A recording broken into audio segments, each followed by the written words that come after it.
Hurmatli ustozlar, har hafta mana yurtboshimizni tashabbusi bilan maktablarda kelajak soati mavzusini birgalikda o'tyapmiz. Bugun ham mana O'zbekiston Respublikasining bayrog'iga bag'ishlangan kelajak soatini sizlar bilan birgalikda o'quvchilarga chiroyli qilib o'tib beramiz. Hammangizga omad tilayman.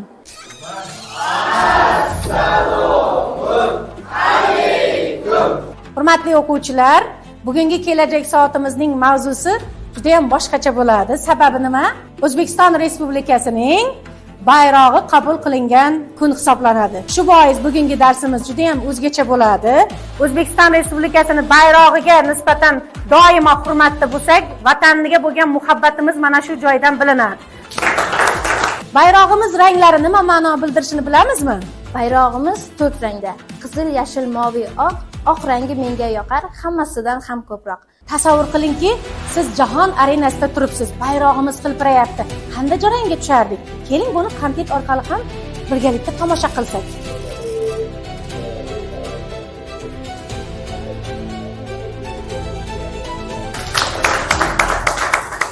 Bir hafta oldin sinfingizga kirib, kelajak soati bayrog'imizga bag'ishlangan bo'lganligi sababli rasmlar tanlovi va insholar tanlovini e'lon qilgandik. Bugun sinfimizda demak g'olib bo'lgan o'quvchimiz bor. Keling, uni birgalikda sizlar bilan taqdirlasak. Tabriklayman qizim, o'qishlaringizga muvaffaqiyat, vatanimizga xizmat qilasiz. Bugun darsimizda faol ishtirok qilgan o'quvchilarimizni keling birgalikda taqdirlasak. Keyingi darsda ham faol bo'lamiz. Barchangizni o'qishlaringizga omad tilaymiz.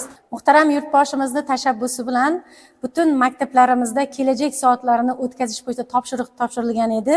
Mana necha oydan beri kelajak soatini barcha ustozlar o'quvchilarga har soatlarda har xil mavzular bilan singdirishga harakat qilyapti. Bu nima beradi? Avvalo kelajak soati bizning o'quvchilarimizga kelajakda vatanparvarlik ruhini yanada kuchaytirishga, ularning ma'naviy boyligini, tariximizni o'rgatishga juda katta yordam bermoqda.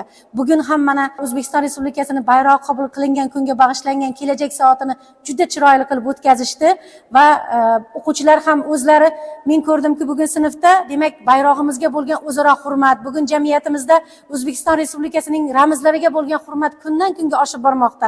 Tariximizdan ma'lumki, O'zbekiston Respublikasining bayrog'i naqadar bir yuksaklarga mana kelajakda ham o'ylaymanki, mana shu o'quvchilar bayrog'imizni hilpiraganda qanday his qilishlarini o'sha jarayonda ham o'zlari bir jarayonga tushib, yanada his qilib, vatanni yanada kuchli sevish kerak ekanligini o'zlariga bugun singdirdi deb o'ylayman. O'zim ham bugun 9-A sinf o'quvchilariga O'zbekiston bayrog'i mavzusida kelajak soatini o'tib berdim. Darsga qiziqishlarini ko'rib o'quvchilarni yanada sevindim. Yanada chuqur anglab, ularga bugun vatanparvarlik, vatanimizda bo'layotgan islohotlar, tariximiz, jamiyatimizdagi ma'naviyatni o'sishiga, yanada xizmat qilishiga yana bir bor ishonch hosil qildim.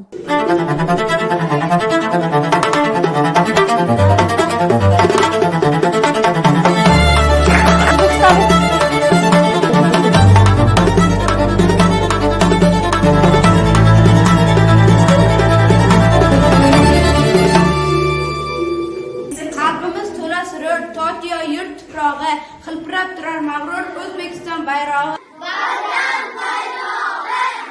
Xalq ta'limida ishlayotgan barcha o'quvchilarni, butun yurtimizdagi xalqimizni hamma a'zolarini tabriklayman. 101 umumiy o'rta ta'lim maktabida ham bugungi bayram juda ko'tarinki tarzda davom etmoqda. Shu maktabda matematika o'qituvchisi bo'lib ishlayman.